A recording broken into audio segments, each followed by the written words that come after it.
Well, you call them in a time of desperation, and one company is accused of taking advantage of that. A locksmith faces allegations and lawsuits of defrauding people from all over the country, and recently it moved its headquarters from New York right here to Tampa Bay. As 10 Connects reporter Noah Pransky found out in his investigation, you never know who will show up when you call this company. It's a process that preys on the most vulnerable. I was taken, made a fool of. Victims say in a time of need, they wage war on your wallet. They're expecting to pay a certain price, and instead they're paying 3 times that price. And when people like Betty Crockett get locked out of their homes or cars, she says, despite its trust-indicating name, Dependable Locks commits its most atrocious acts. I couldn't say no because I had to get in the house. Betty's not alone. With pending litigation from a number of different states' attorney general's offices, Dependable Locks moved its call center from the Bronx to Clearwater 2 years ago. But that didn't stop the complaints from pouring into the Better Business Bureau. In the last 21 recorded months, there were 225, enough to earn Dependable an F rating.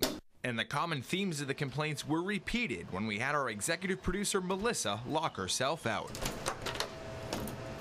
Melissa called the listing closest to her home. Yes, this A1 Locksmith? A1 Locksmith, one of Dependable's alternate business names. Roughly, just so I know. After sidestepping questions about cost a few times, the operator gave a reasonable $54 quote and said someone would be there within half an hour. 30 or less? Okay, and that's perfect. So we waited 40 minutes, even though Melissa was told the locksmith was in her neighborhood, a claim consistent with many of the complaints filed. And when he finally arrived, he went right to work, not on the lock, but on his acting. He looked at the door and he was like, oh, that's one of the harder ones. He said it would cost $120, more than double the quote, because the lock was unusual. But there was nothing unusual about it. We know because an hour earlier, we had professional locksmith Frank Torrens inspect it. It's not a high security lock, it's just a regular standard residential lock. He had the door unlocked in just 60 seconds. It's just a standard normal opening, really. This locksmith disagreed, even after it took him just 5 minutes to open the door. When he continued to insist on a $120 fee for the tough lock, we wanted to know why. Excuse me. Hey, we're with Channel 10. Wondering if we could ask you a couple questions about the business. Can you tell us what you charged here and how come? 120 for lockouts. We were told over the phone that it would only be a $54 charge. Can you explain why it was more?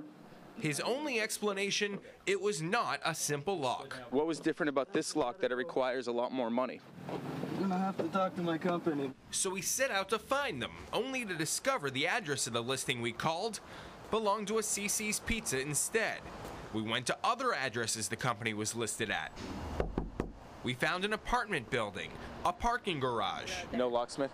A restaurant, a condo complex. Is there a locksmith here? It turns out the listings are so saturated with Dependable's alternate business names that no matter what neighborhood you live in, not just in Florida, there's a good chance you'll call them first. This is deceptive advertising and deceptive sales practices. The Better Business Bureau warns that the hundreds of listings for the company all lead to this small office building in Clearwater. Employees refused to acknowledge anything about a locksmith business and asked us to leave the property. I'm afraid you need to go. When company owner David Pierre showed up, he did the same. You want my property, please leave it. Thank you. But Pierre later agreed to talk without a microphone. He said the multiple phone numbers were for marketing purposes, but he didn't know where all the fake addresses came from. Many were removed later that day. He also said there's nothing dishonest about his practices, and his lawyer tells us that many of the complaints were for other companies, but were hopelessly cross-linked to Dependable. A consumer can listen to whatever a company tells him or her, but a consumer has to educate themselves about who they're doing business with. Right. Betty knows better now, because she didn't want to have to break the bank again. I could have hit him with a bat. Or the locksmith. Noah Pransky, 10 Connects. Now here's some things to look out for when you call a locksmith. Someone who answers the phone with something other than the company name, or someone who travels in an unmarked car may not be from a well-known company. Also, if your locksmith doesn't answer your questions directly, he or she maybe trying to hide something. Even better advice, ask around now, so if you ever need a locksmith in a pinch, you'll know someone trustworthy to call. We put some helpful links to trustworthy sources right on our website. You can see them or watch this piece again on 10connects.com.